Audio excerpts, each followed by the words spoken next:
Eva fibeazana miaina sy mity. Eva fandaharana arahanao isan-kerinandro eto amin'ny RDB.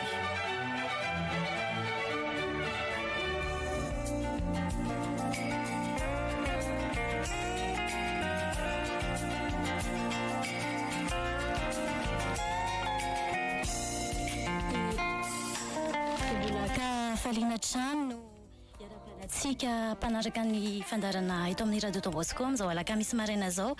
araka ny feokira famantarana teo dia ny fandarana Eva indray no araka aminao anatin'ny orana anankiray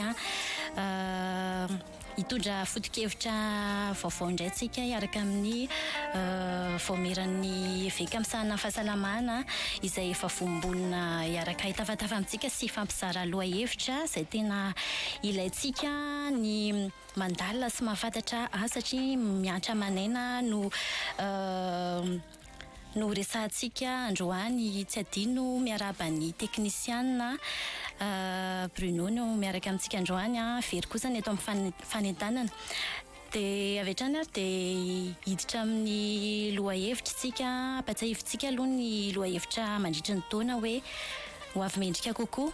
ary nosafidiana manokana ho an'ity androany ity ny resaka fisorohana ny fahafatesana andrano na hoe miray hina isika hisoroka ny voina ny anaty rano izany. Anatin'izany efa natsidikitsika teo ny voamerana eveka misahana fahasalamana no miaraka amintsika miarabanareo tonga soa eto amin'ny fandarana Eva avy hatrany dia lazalazao ary momba anareo sy ny andraikitra sahaninareo ao anatin'izay. Dia miaraba ny vero dia miaraba ny teknisianina dia miaraba tsika rehetrarehetra manaraka ny fandarana Eva ny rehetrarehetrany dia miaraba indrindra ny adjudant izay miaraka amintsika eto dia misaotra sahady amin'ny fahafiizantena izany na natsoina hanao an'ity fandarana ity dia izaho moa izany efa tsy vahintsony fa misolotena ny voamerana eveka misahana ny pastoraly fahasalamana. Docteur Zoé. Ina efa natsidiko Docteur Zoé teo vahintsika faharoa avy ao amin'ny sapana mpamonjy voina moa na sapeur pompier miarabanao mba lazalazao anay ary ny mombanao sy ny andraikitra sahanao anatin'izay sampana izay. Miaraba ny mpiain'ny radio Don Bosco sy mpiain'ny fandaharana Eva. Miaraba ny teknisianina ary miaraba ny mpanolotra ny fandaharana ihany koa. Izaho mitety eto moa no adjudant Rakoto Vaotony Mampianina avy ao amin'ny sapeur pompier Antananarivo renivohitra. Niofana manokana momba ny fiandraiketana ny mpilomano na surveillance de baignade. Niofana ihany koa momba ny fampianarana milomano na maître nageur sauveteur. Ary indrindra amin'ny mampamonjy voina ny tena dia niofana amin'ny fisitriana anaty rano, niofana hampianatra ho mpisitrika anaty rano ihany koa. Ie, mazava izay voafehy tsara ao anatin'ny fifandrarataony lohahevitra hoentina androany taka mazatra dia izara anankiroa fandaharantsika voalohany tapany voalohany moa dia iresaka amin'ny reto vahintsika mikasika ny lohahevitra ny safidiana sy amelabelatra izay ary ny tapany faharoa kosa dia andray ny antso sy ny afatra avy amin'ny tsika mpiaino amin'ny alalan'ny laharana tsy miova 22 443 90 22 442 09. Ny SMS kosa dia 033 08 850 02 izay afaka mandefa avy hatrany moa izany ianao mametraka ny fanontaniana mahakasika an'izay fisorohana ny fahafatesana andrano izay na ihany koa manipy-torohevitra na fanontaniana mahakasika izay lohahevitra izay dia andao ary tsy ampiandrelantsontsika fa hiditra avy hatrany ao anatin'ny tapany voalohany aoriana nyity feokira fo kely ty.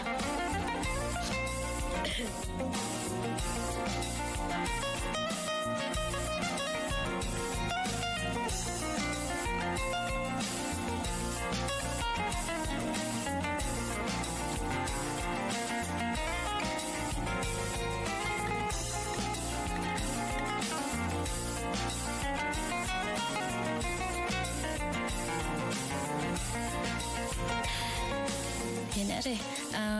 paitsivitsika kely aloha le loha hevitra teo mirahina hisoroka tsy ho maty an-drano. Ny avy eo amin'ny sapana-pamonjy voina no miaraka amintsika. Betsakitsika mety efa naheno azany sapana-pamonjy voina zany na sapeur pompier fa tsy mahalala hoe inona moa ny ataon'izany zany no miasa aiza avy ny afaka toerana alehany dia andao metsika fotoana i adjudant amaly an'izay fantany an'izay hoe ampafantatra ny sampana-pamonjy voina. Misaotra anao nametraka ny fanontaniana. Ny mpamonjy voina moa zany dia sampana eo ambany fiahian'ny commune Antananarivo renivohitra. Niforona tamin'ny taona 1970 nantsoina hoe service de voirie izy tamin'izany ary 10 taona taty aoriana zany hoe tamin'ny taona 1970 no nanomboka nantsoina hoe sapeur pompier na mpamonjy voina. Raha atao zany ny kaonty dia 70 taona nijoroana ny sapeur pompier amin'izao fotoana izao. Commandant Ralay Vonoro no lehiben'ny vondrona ankehitriny. Miisa 73 ny mpiasa ao zao ary 12 ny vehivavy. Nanomboka tamin'ny taona 2024 no nisian'ny vehivavy tao. Misy toby 5 ny sapeur pompier eto Antananarivo ka ao Tsaralalàna amin'ny Fohibe. Ahitana izany toby izany eny Akatso, eny Anosivavaka, Analamahitsy, Andravoahangy. Miaro ny vahoaka sy ny fananany zany no antom-pijoroanay. Manana ny targetra ihany koa zay manana ihany koa ny sata manokana amin'ny fianay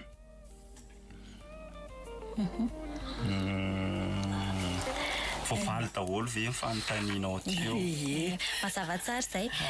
Misy anampiana dokotera? Nanampiako azy kely ny vahintsika no avy eto Antananarivo fa ho antsika rehetrarehetra any amin'ny faritany rehetrarehetra any izay zavatra lazainy eto dia misy mitovizana daholo ny ankamaroany any amin'ny faritany satria misy sampana pompier koa any amin'ny faritany adjudant. Eraka ny faritany eto Madagasikara dia misy pompier avokoa. Ny pompier nefany marihana fa eo ambany fiahin'ny commune tsirairay misy azy. Zay ny tiany dokotera ho amafisiny eto hoe ny zavahiny soloteny eto zany zao dia solotena avy eto amin'ny sapeur pompier commune Antananarivo renivohitra. Ampiko kely le valim-panontanianao tary vera. Ny asa-pamonjena ataonay izahay mamonjy ny vahoaka sy ny fananana hoy aho teo aloha. Zany hoe reny olona marary an-dalana reny na tratran'ny lozam-pifamoivoizana. Ireo tototry ny tany na tototry ny trano noho ny firodanana ateraky ny orana sy ny rivo-doza ireny. Ary indrindra efa ahafantaranareo sy ny vahoaka moa zany ny tranomay, ny fiara mirehatra. Eo ihany koa ny lohahevitrintsika androany izay ahafantaran'ny olona anay hoe izahay no mpisehatra, no mpamonjy, mpanavitra, mpaka ireny olona latsaka anaty rano ireny. Misaotra betsaka fa mazava izay ary mbola misy koa ny fotoana mety amaliana raha ohatra ka misy tsy mazava fa saika hitodika kely ato amin'ny dokotera satria anjaranareo zao ny manentana ny fandaharana miresaka fahasalamana. Inona ny antony safidianana manokana ty loha hevitra ity mikasika ny vonjy-voina moa zany? Ny safidiana zany ty loha hevitra hoe miray ina hisoroka ny vona anaty ranontina ny hoe mba tsy ho faty an-drano zany satria araka le napetraka voamiran'ny fahasalamana tamin'ny voalohan'ny taona dia hoe mijery andro iraisam-pirenena anankiray ao anatin'ny volana. Dia ny safidiana tamin'ity dia ny io hoe fahafatesana anaty rano io zany ny noyade amin'ny teny frantsay zany. Dia amin'ny 5 jolay ny tena andro iraisam-pirenena isoroana an'izy io. Ny OMS zany ny firenena ny fikambanana misahana ny fahasalamana firenena mikambana no nametraka ny andro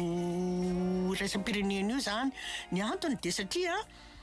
mila entanina zany ny daholobe mikasika le mahaloza ratsy an'le mahazava-doza an'le fahafatesana anaty rano io zany le vonina anaty rano io dia ho an'ny fianakaviana sy ny fiarahamonina dia sy hitadiavana vahaolana zany ialana amin'izay zany hoe amonjena ain'olona zany. Dia satria voalazany OMS koa fa be dia be mihitsy ny olona maty an-drano isan-taona.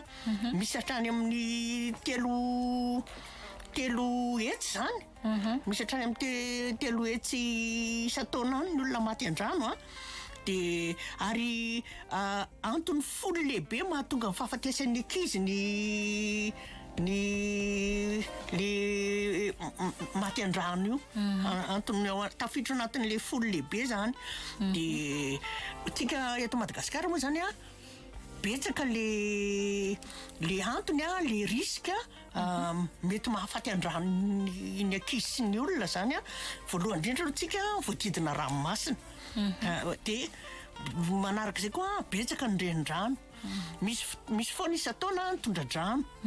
Maro ny lava-drano amin'izao indrindrindra zao tsy fisin-drano zao dia manao lava-drano daholo zany rehetrarehetra zany tsy misy fiarovana nefa ny lava-drano dia maro koa ny lavaka ataon'ny mpanao briky mpaka fasika. Dia tena zava-dehibe ao anatin'ny fotoana fialan-tsasatra tsika izao tena malahalaka be le ankizy zany amin'ny filomanosana sy ny karazana. Zay zany ny antony safidianana ny loha hevitra androany. Saotra betsaka dokotera amin'izay valim-pantaniana izay hitodika tao amin'ny adjudant za somary resaka teknika moa izy ity na moa no amaritana olona iray hoe tao maty an-drano na faty an'ity olona anankiray ity. Ny famaritana izany aloha zany mazava ho azy fa maha hoe maty an-drano azy ao anaty rano izy maty. Ny latsaka ao anaty rano izy zany na niditra tao anaty rano dia rehefa tafiditra tao anaty rano izy tafalatsaka tao dia tsy voafehany ilay rano, tsy voafehany ny tenany, tsy voafehany ilay teknika.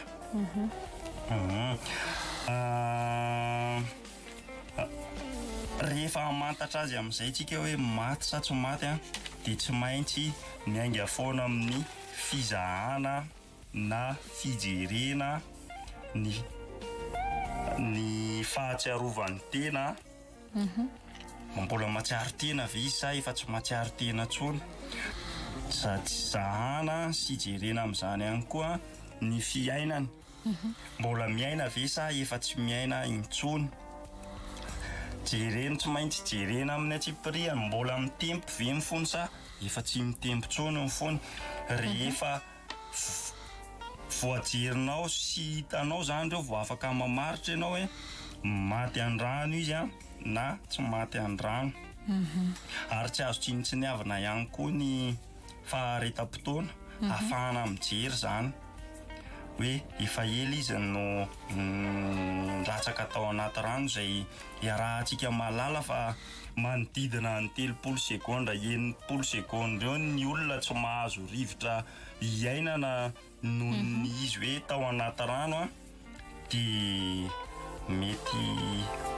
ahafahana mijery hoe efa tonga any amin'ilay maty an-drano ve izy. Eo ihany koa ny faharetam-potoana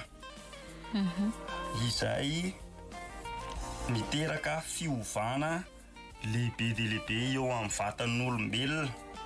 Mety hiteraka fahasombana, fahaloavana mihitsy ary hivoaka raha daholo amin'izay ny lavaka rehetra amin'ny vatany ilay olona maty an-drano. Zany hoe rehefa ela zany a no latsaka tao anaty rano ny olona iray dia hita avy hatrany hoe maty an-drano izy. Mbola manana ampiana ve dokotera Ie, amin'izay araka ilay nitenenina teo hoe lafin'ny teknika kely izy ity dia zavatra ivelany zay no hita hoe maty an-drano fa rehefa atao ny fizahana le olona dia hita hoe misy rano any anatiny hatrany amin'ny lalan'ny rivotra hatramin'ny avokaoka zany mitafiditry ny rano dia misy karazany roa moa zany izy io a. Misy ny tena tonga dia mahafaty zany le zay fidiran'ny rano anatin'le zay ary ny tsara fantatry ny olona zany a dia tsy voatery anaty rano be ny olona no mety maty an-drano fa na ohatra hoe zazakely miohaka anaty rano-potaka fotsiny ary dia mety hoe efa mahafaty ohatra hoe maty an-drano izy fa tsy voatery hoe tsy maintsy any anaty rano na anaty ranomasina. Tsy voatery hoe anaty ranomasina na dia mety koa vokatry le filatsahany tany anaty rano iny le fidiran'ny rano tamin'ny vatany a dia lasa mety mitarika fahafatesana ho azy indray izy aoriana satria arakaraka le hoe nanao ahoana ny dioan'le rano nalatsahany eny mety tsy na ny fiarahamonina raha dokotera efa milaza mihitsy hoe tsy masotro rano ray zingana ray kaopy eo akoriny anie ianao dia ho faty an-drano hoe tena marina mihitsy zany. Tsy malany rano betsaka eo ianao a dia maty an-drano. Le rano kely manakana ny lalan'ny rivotra tsy ahafahanao mahazo rivotra iainana iny no miteraka anao tonga any amin'ny tsy matsiaro tena, tonga any amin'ny torana, tonga any amin'ny fahaverezan-tsaina ary izay no mahatonga anao tonga any amin'ny hoe maty. Efa natsidika reo teo ihany le resaka hoe antony mahafaty raha ohatra misy fanazavana kely dia afaka ampiana fa tonga dia afaka arosonareo ihany koa hoe inona fisorohana tsara raisin'ny tompon'andraikitra, ny fiarahamonina, ray aman-dreny moa indrindrandrindra mba hisorohana izay hoe fahafatesana an-drano izay. Sorohana tokoa zany izy. Ny fisorohana tokony atao mba tsy ho faty an-drano mba tsy ho rendrika anaty rano io farendrehana io koa mantsy miteraka maty an-drano. Raha isitsika hoe mpitatitra lakana be dia be zao no mivelona amin'ny fampitana lakana. Ireny mpampita lakana ireny zany dia afaka misoroka ny maty an-drano amin'ny alalan'ny fanatsarana ny fitaovana ampiasainy, amin'ny alalan'ny fijerena ny isan'ny olona entiny mba tsy hihoatra loatra ka tonga faharendrehana. Afaka misoroka ihany koa reny mividy fitaovana toy ny gilet de sauvetage ampiasaina indrindra rehefa tonga ny fiakaran'ny rano be sy ny tondra-drano ary ny cyclone eto a Madagasikara. Dia rehefa hitatitra izy zany tokony manatsara foana ny fiasany. Ary ny tena tsara dia ny olona rehetra ampianarina milomano. Io fianarana milomano io ianarana any amin'le manam-pahaizana manokana natao amin'ny mpianatra milomano mihitsy fa tsy hoe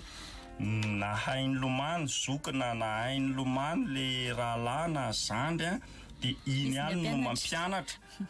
izay diso be satria ny fampianarana amin'ny lomano dia misy toro-lalana, misy tolo-tsaina isan-karazany mihitsy avy any amin'ny mpampianatra ary ireny dia ahafahana misoroka ny maty an-drano. Raha nianatra ny lomano tany amin'ny mpampianatra ianao vero a dia tsy tia milomano afa-tsy ao amin'ny piscine ianao vitanao mandeha manantona piscine rehefa te hilomano ianao te hiala voly ianao dia tsy hilomanomano eny an-tanimbary izay tsy fantatra eny ny alaliny ianao a tsy hilomanomano eny amin'ny tany misy lava brika lava pasika isan-karazany eny ianao a tsy hilomano eny amin'ny rano mandesin'ny rano mody izay tsy fantatrao ny heriny a ary ny rano any amin'ny piscine efa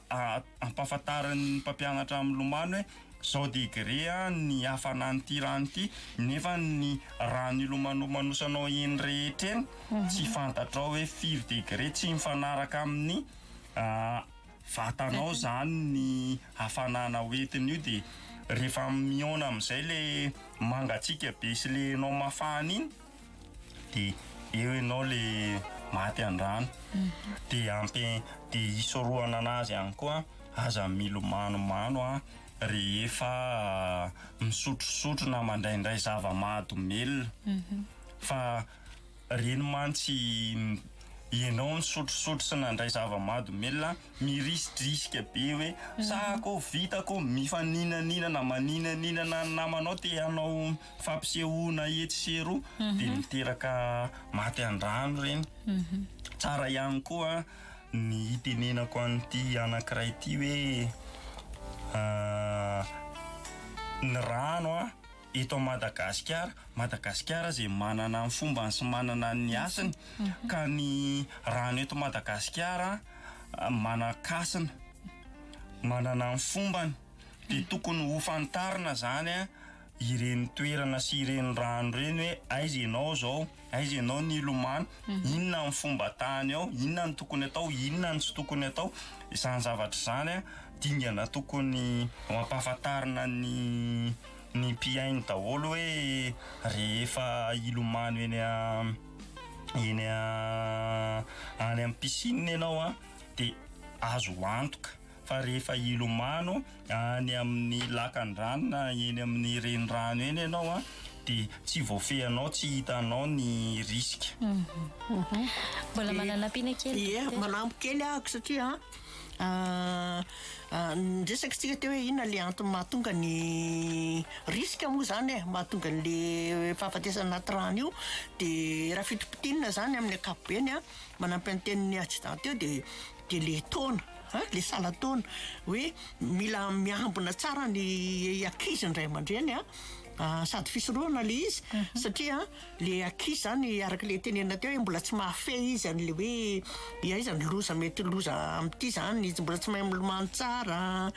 dia ohatr'izay zany hoe mila ambesana tsara zany zareo na dia hoe efa manao bouée de sauvetage ary izy eny anaty rano eny mila ambesana foana dia eo koa le raha oharina ny lehilahy sy ny vehivavy ny lehilahy no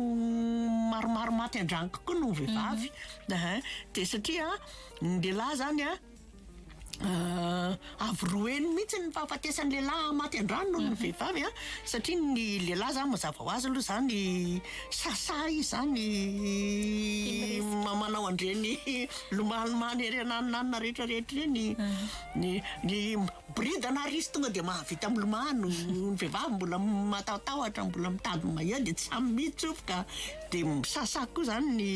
lehilahy zany tia milomano rery fanampiny fotsiny le zava-pisotro sy zava-mahadomelona teo zany ohatra zay dia matetika koa zany lehilahy manao asa anaty rano mpanjono tsy haiko manao asa anaty rano zany pakafasika mpanao briky zay dia ny zavatra hita koa ny olona anaty fahasahiranana na aty fahantrana zany no maromaro kokoa zany koa ny olona maty an-drano ny satria reny olona reny zany matetika izy kilabao zany dia mandehandeha amin'ny sisitsisiny raha mahitsika ny akamaroan'ny trano zareo dia amoromorony rano eny le tranon'olona za zany nafantatra zanak'olona ray fa andro fahavaratra zay tondradrano zay dia mipetraka amin'ireny sisiny an'ireny izy ny trano zareo fa dia re maty an-drano tao le zazakely teo amin'ny sisina n'iny dia matetika zany zareo mitsoboka anaty rano na dobo na isasana na salambo dia dia mampiasa indreny lavaratano rehetrarehetra iny zany dia araka ny voalaza koa ny loza mifandray amin'ny toetrandro tena zava-doza mihitsy satria rehefa mafana be ny andro zao ohatra hoe canicule any an-dafy zao mitombo be dia be mihitsy ny matendrano kaiky na vazaraka betsaka tsy mahay milomano dia le nefa mitady rano amin'le hafana satria mafana loatra dia te milomano te hitsofoka anaty rano foana dia ohatran'izay zany ny ty fivan'ny toetrandro io zany atsika moa mazava ho azy efa cyclone tondra drano foana mivokany ohatr'izay zany dia misy tokony betsaka zany ny fepetra tokony atao zany iarovana zany rehetrarehetra zany dia fitaterana anaty rano moa zany efa voatenin'ny adjudant teo fa le fifondram-moniny ty koa zany le fifondram-moniny ty koa zany tena miteraka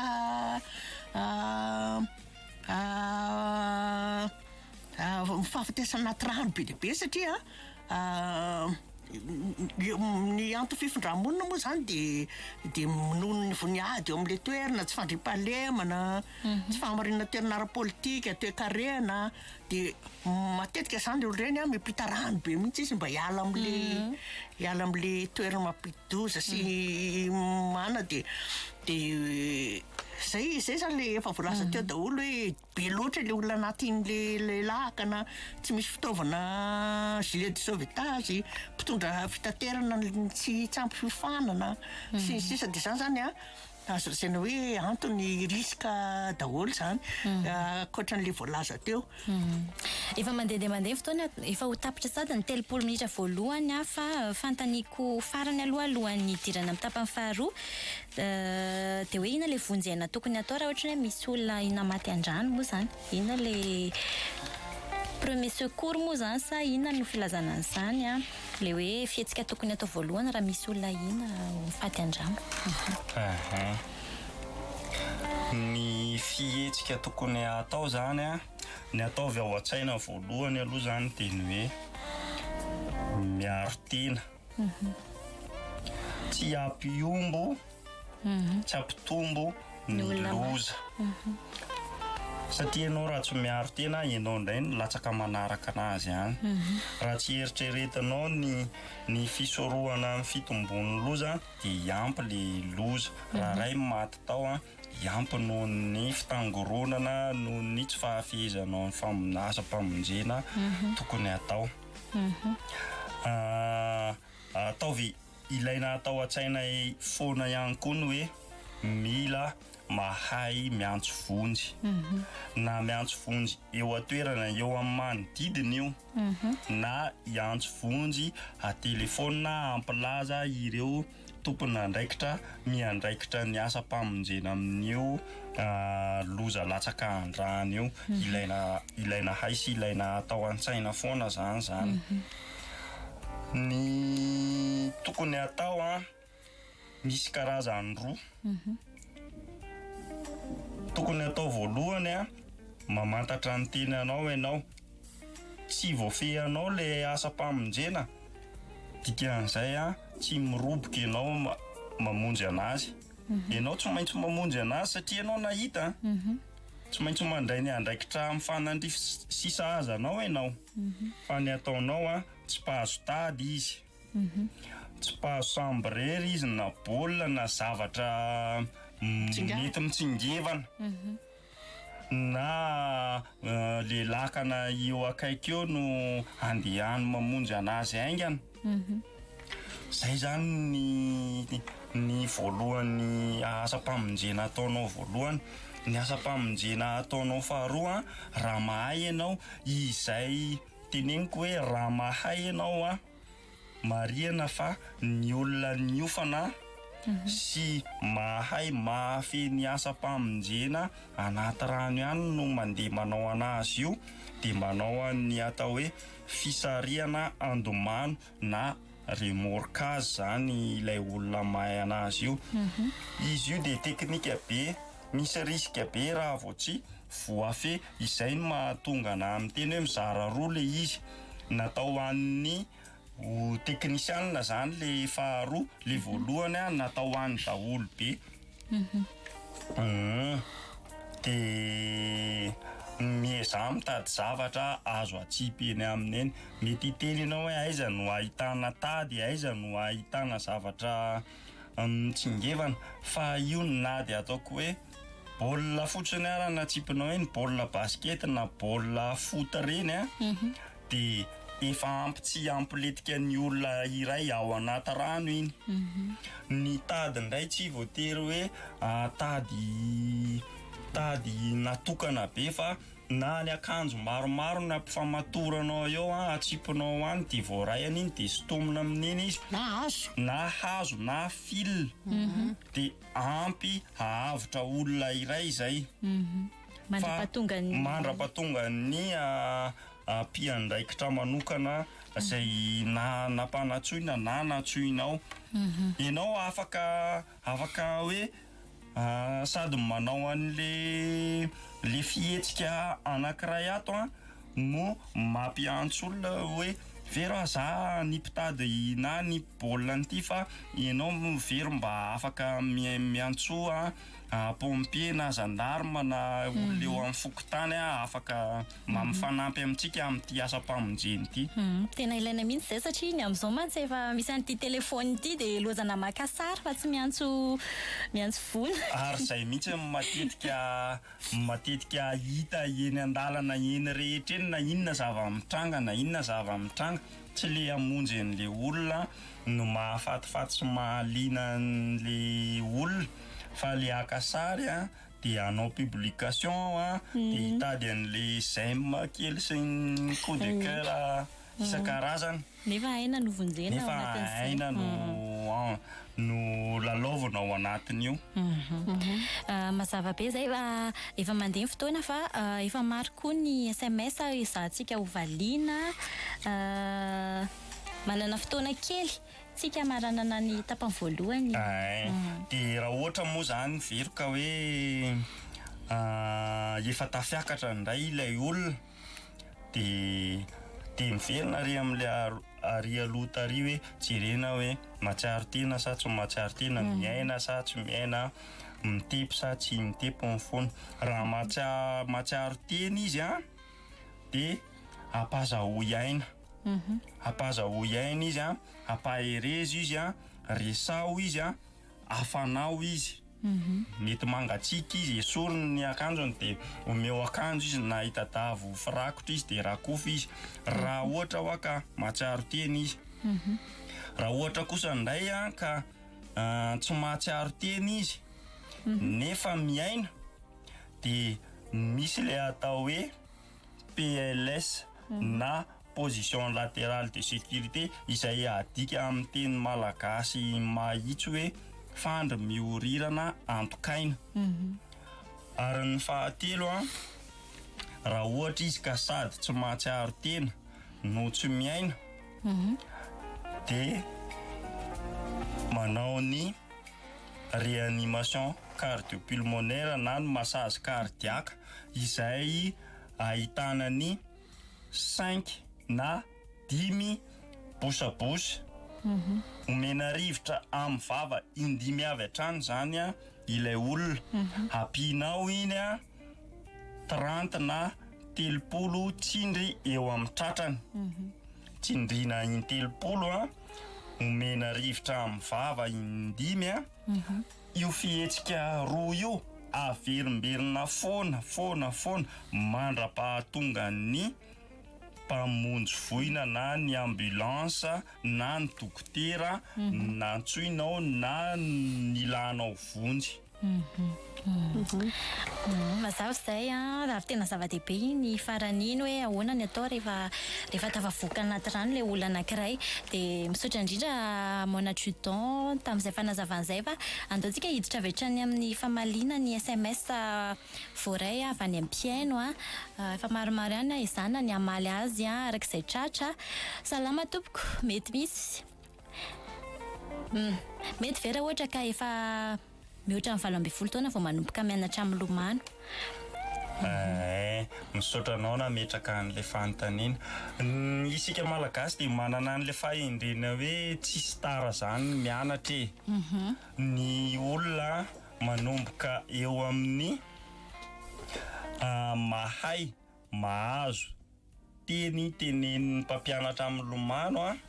dia afaka mianatra amin'ny lomano foana mandrapa izy efa manjoko efa tsy afaka mandeha sy efa malemindray ka raha ao amin'izany 12 taona zany ianao manatony ianao mpampianatra amin'ny lomano tsy tara ianao. Miarabanareo fanontaniana kely hoe ilay olona maty an-drano telo tsisa taona teo hoe maneran-tany sa eto toerana daholo efa voalaza teo hoe maneran-tany asa iadjudanga mety mahafantapatatra hoe firy isan-jato maty an-drano eto amin'ny faritra Antananarivo mety mahafantatra ve na eto Madagasikara ohatra manana an'izay totana izay hoe tsy raha ny eto Madagasikara aloha zany dia tsy ananako fa ny eto Antananarivo renivohitra no mety misy eo amin'ny 200 isa-taona eo. Izay betsaka ihany zany. Betsaka ihany zany. Salama RDB azo lazaina ve fa mahafeny asany ny mpamonjy voina eto Madagasikara? Misaotra tompoko. Satria moa zany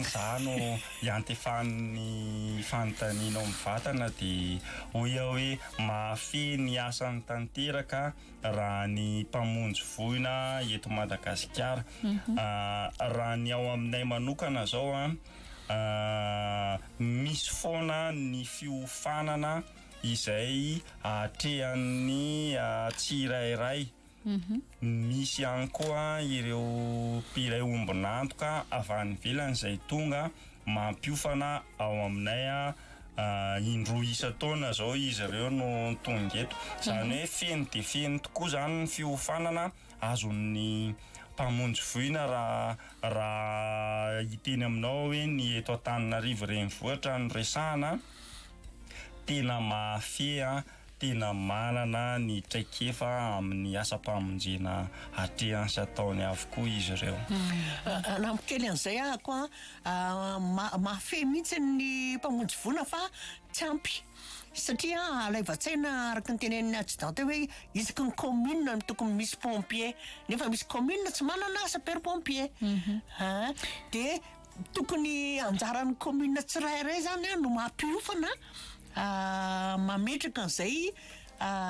rafitra zay eo amin'ny commune tsirairay na ambanivohitra na tanan-dehibe dia miofana tsara satria tsy hoaraka. Idira kely izay resaka mpamonjy voina isaky ny commune izay tenenina adjudant teo moa hoe Antananarivo no endraketan'ny adjudant dia ahoana ny atao raha ohatra ka hoe somary ivelana Antananarivo zany ilay faritra misy an'ilay voina dia inona no tsara atao raha ohatra hoe te hiantso pompier ohatra hoe tsy vitan'ny olona ao an-toerana zany ilay izy fa hoe mila pompier mihitsy inona no tsara atao zany ny sapeur pompier eto Antananarivo tokoa no misy ireo faritra manodidina dia tsy manana nefa izahay eto Antananarivo renivohitra dia tsy miravoravo tanana amin'ny asa-pamonjena manodidina anay fa fotsiny raha miantso ireo commune namana commune Rahavavy dia tsy maintsy mifampiresaka aloha ampiakarinay amin'ny tompon'andraikitra eo anivon'ny commune aloha dia mifampiresaka izy ireo dia ao aorianan'ny fifampiresahana izay mandeha manao ny asa-pamonjena na aiza io na aiza. Fanamarihana manokana zao raha tsy laza izahay hoe tamin'ny cyclone nahery be farany teo izay nandrakotra sy namely mafy any Tamatavy nge nandefa olombelona maro tany ny pompier teto Antananarivo vero Zay zany. Rehefa amin'ny farafandarana angamba nomenao ihany ilay laharana iantsonan'ny pompier sa afaka to dia arosonao aloha izay. Azo omena tsara mihitsy. Nomeko anareo ary ny lahara-tarobia azahoanareo ahafahanareo miantso malalaka ny sapeur-pompier na mpamonjy voina eto Antananarivo renivohitra. Ny laharana 820 na 118 mariako tsara 118 na 820 fa tsy mahazo ianareo tsy tafiditra ianareo raha ohatra ka ny 820 fotsiny na 018 fotsiny fa tsy maintsy 118 io no antsoinareo. Ao ihany koa ny laharana tarobia le 820 laharana maintso. Zany hoe tsy andoavam-bola maimaimpona ny miantso an'io fa ireto laharana hotononoko manaraka reto kosa indray dia andoavam-bola nefa azahoanao miantso an'izay toby tianao antsoina. Raha iantso ny toby ao Antsara lalàna ianao dia ny 034 49 674 97 034 49 674 97. Raha iantso anao nosy vavaka mivantana ianao dia ny 034 49 673 78. Ary raha iantso any Anala Mahitsy ianao dia ny 034 42 106 10. Raha iantso any Andravoahangy indray ianao arakaraka ny loza mahazo anao zany no iantsonao an'io hoe akaiky Andravoahangy ianao dia izay le iantony anonana andreny fa na le 118 ara ny antsonao dia afaka mahazo an'izay mpamonjy voina ilainao foana ihany ianao. Andravoahangy 034 49 673 77. Ary ny laharana tarobia ahafahanao mifandray mivantana amin'ny Akatso dia ny 034 42 146 42. Zay ireo lahara tarobia ireo. Tsara moa zany nanaparitaka an'io satria fotoana fanararaotana izao mety hoe tsy hitantsika andavanandro ny laharana mety azahoana azy mety izao ny fandarana mety ahafahanao mahafantatra izany dia tsara no nampafantatra izay. SMS manaraka Meraba mon adjudant, rehefa misy adala manan-korotana ve dia marina fa ianareo no antsoina hony? Rehefa misy adala manan-korotana dia ny manam-pahefana na ny polisy no miandraikitra ireny fa rehefa avy mizaha ireny ny polisy indray dia eo indray no mifampiresaka aminay hoe ohatr'izao le ka na ohatr'izao le ka dia mahita ny vahaolana hifanaovana eo zay sy ny polisy satria ny antony ilazako hoe ny polisy na ny gendarme raha eny amin'ny toerana tsy misy polisy anareo ny polisy no manana zona manana droit misambotr'olona zany. Dia ianareo moa tsy misambotra fa manavitra. Tsy misambotra fa manavitra. Salama ianareo, inona ke mahatonga ny lohan'ny olona mibotsina rehefa maty an-drano? Efa notenenin'ny dokotera teo iny hoe rano, le rano tafiditra ao aminy ary tsy mazaka le pression. Mafy be ny pression an'io rano rehefa ianarana hoe ao anaty rano zao metatra ianao ohatr'izao ny pression. Rehefa mitombo ny alalan'ny rano miakatra ohatr'izao ny pression ka iny pression iny tsy zakan'ny olona. Mety efa elaela koa izy maty anaty rano dia mibotsina. Satria efa tafiditra ny vatany rehetra ilay izy. Salama tompoko, fa nahoana ianareo no tara rehefa antsoina amin'ny laharanareo iny na tsy mamaly mihitsy? Olona teto Andramanala izahay dia tapaka ilay SMS moa zany. Hoe le vao ny hafa angamba ny tia mitenenina ny fananany vao tonga izahay dia io fitenenana io zany tiako ny manambara fa ny pompier dia tsy misy pompier tara izany satria misy fenitra tsy maintsy arahana ao aminay. Vao miditra maraina dia misy ny passation na famindrana asa ao anatin'iny famindrana asa iny a dia efa mijery sy manamarina ny fitaovana rehetra hoe ara-dalàna misy rano efa tonga dia vonona amin'ny asa raha sanatria misy loza fa ny olana eto amintsika be moa zany fa vitsivitsy ihany mety ho voatantara eto satria ny fotoana voafetra ny olana eto amintsika ny fifamoivoizana raha zany eo Andranomanalina zany zao tena akaiky zany raha dinihana hoe eo Atsaralalàna makeo Andranomanalina fa nefany a noho ny fifamoivoizana ianao mahafantatra fa iny petite vitesse iny dia tena mihitsoka ary ny sotry iny dia feno olona ary reo olona reo dia sarotra akisaka feno mpivarotra terany lalana izany a antony aloha tsy avy amin'ny mpamonjy voina na ny pompier izany eo ihany koa ny avy aminareo ianareo a traboina na tradoza rehefa misy mahazo anareo tsy avy hatrany anareo dia miantso mpamonjy voina fa mbola variana manao a ny ataonareo a mamonjy mivonjy kely etsy a matsakatsaka rano kely a mamono anazy eo dia rehefa tsy matinareo amin'le rano atsakainareo amin'ny sio le izy zay nareo vao tonga saina hoe iantso mpamonjy voina ary ny mpamonjy voina rehefa antsoina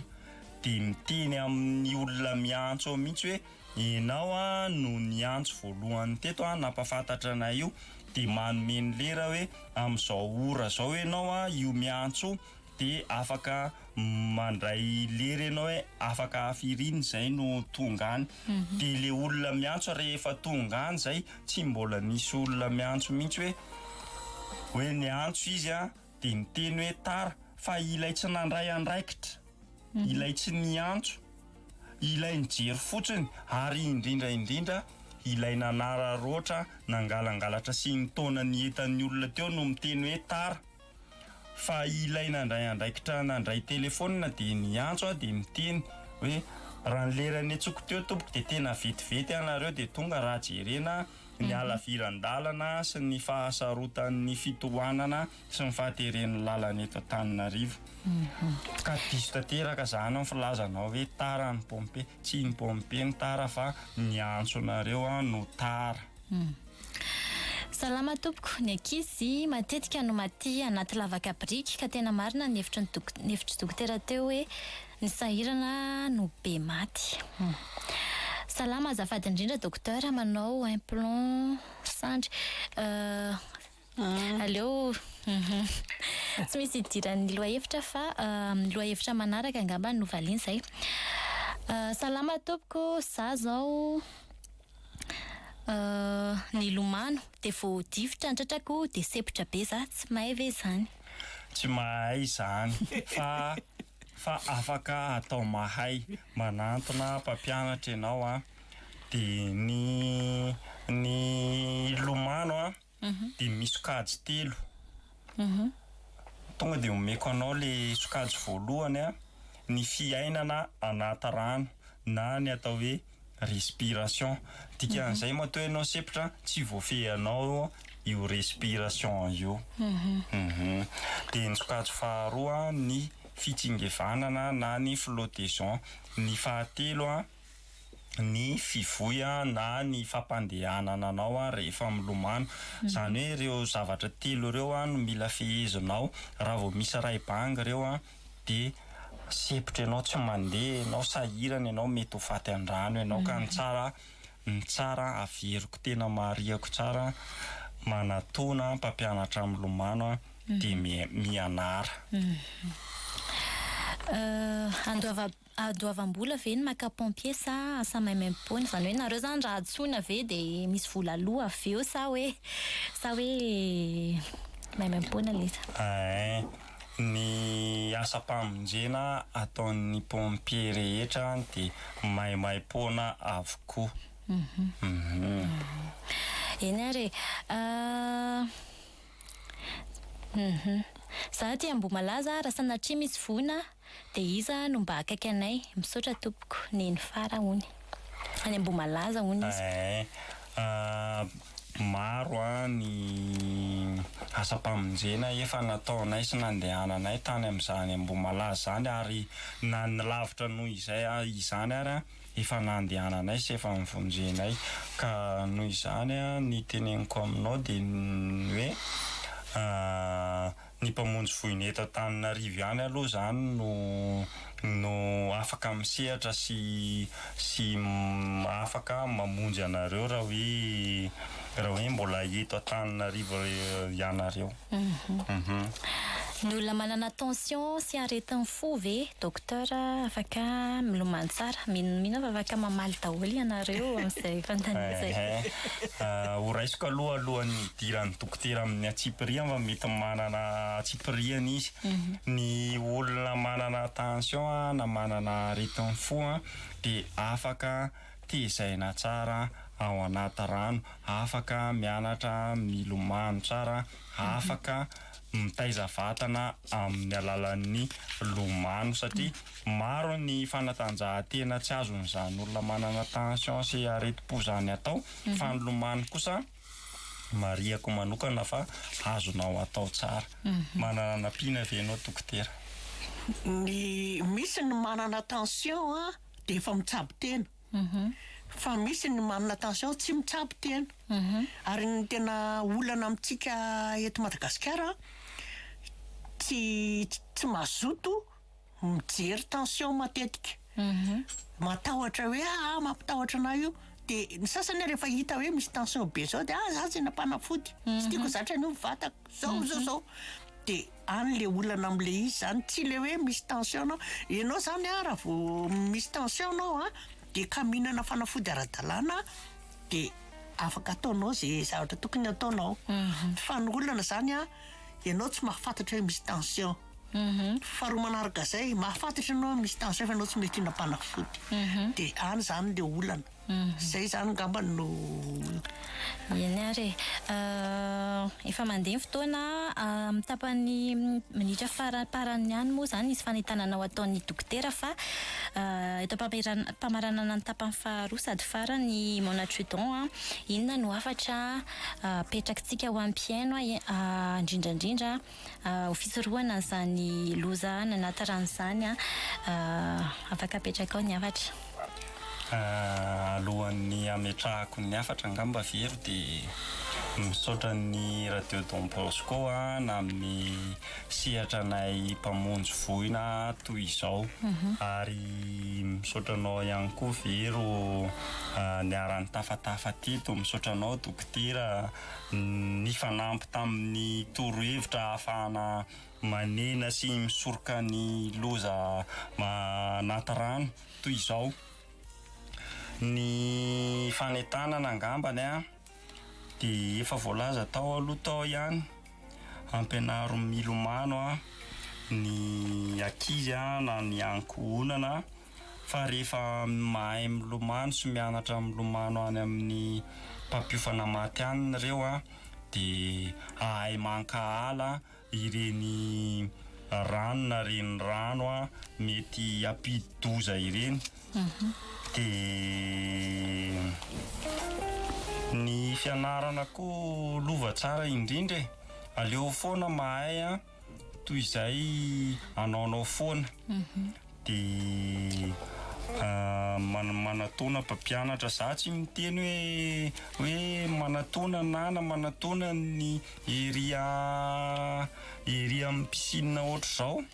fa maro tena maro ireo mpampiofana mpampianatra matianina momba ny lomano raha eto Madagasikara na eto Antananarivo ny resahana. Dia misaotra anao sady mankasitraka anareo anatridon tamin'izay afatra izay satria moa tsika fahasalamana no vahiny eto misy fanentanana kely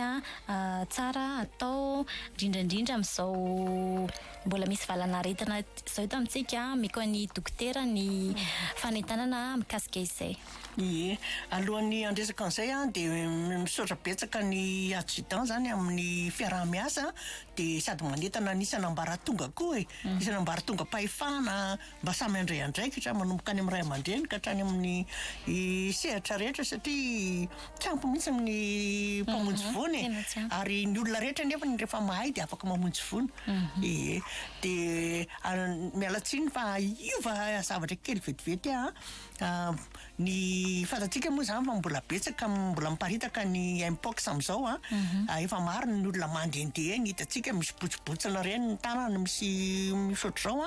dia amafisina tsara zany tsika any amin'ny fiangonana rehetrarehetra any fa raha azo atao re dia aza mifandray tanana aloha amin'ny fotoam-pivavahana sy fampikasoana tena mamindra nefa tsika tsy manana hoe gel na ohatr'izany daholo ao am-piangonanao dia faharoa manaraka an'izay ny toeram-pitsaboana katolika rehetrarehetra sy ny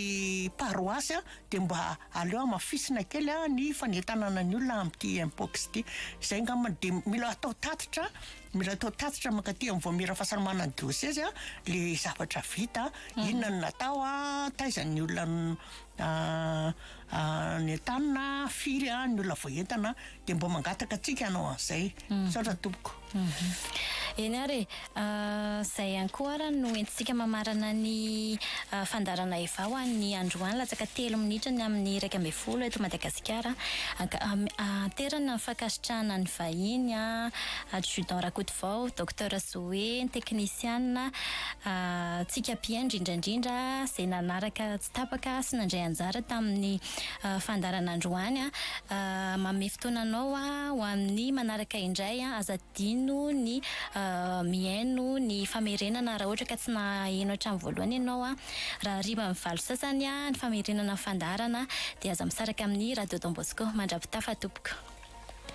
saotra tompoko veloma daholo tompoko dia mirary tontolo andro mahafinaritra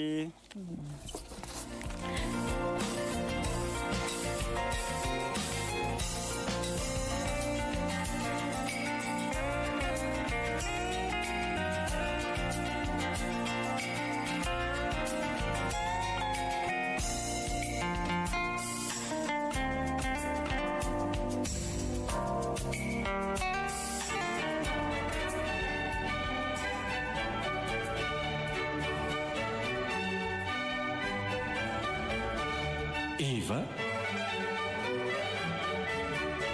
fibeazana miaina sy mitia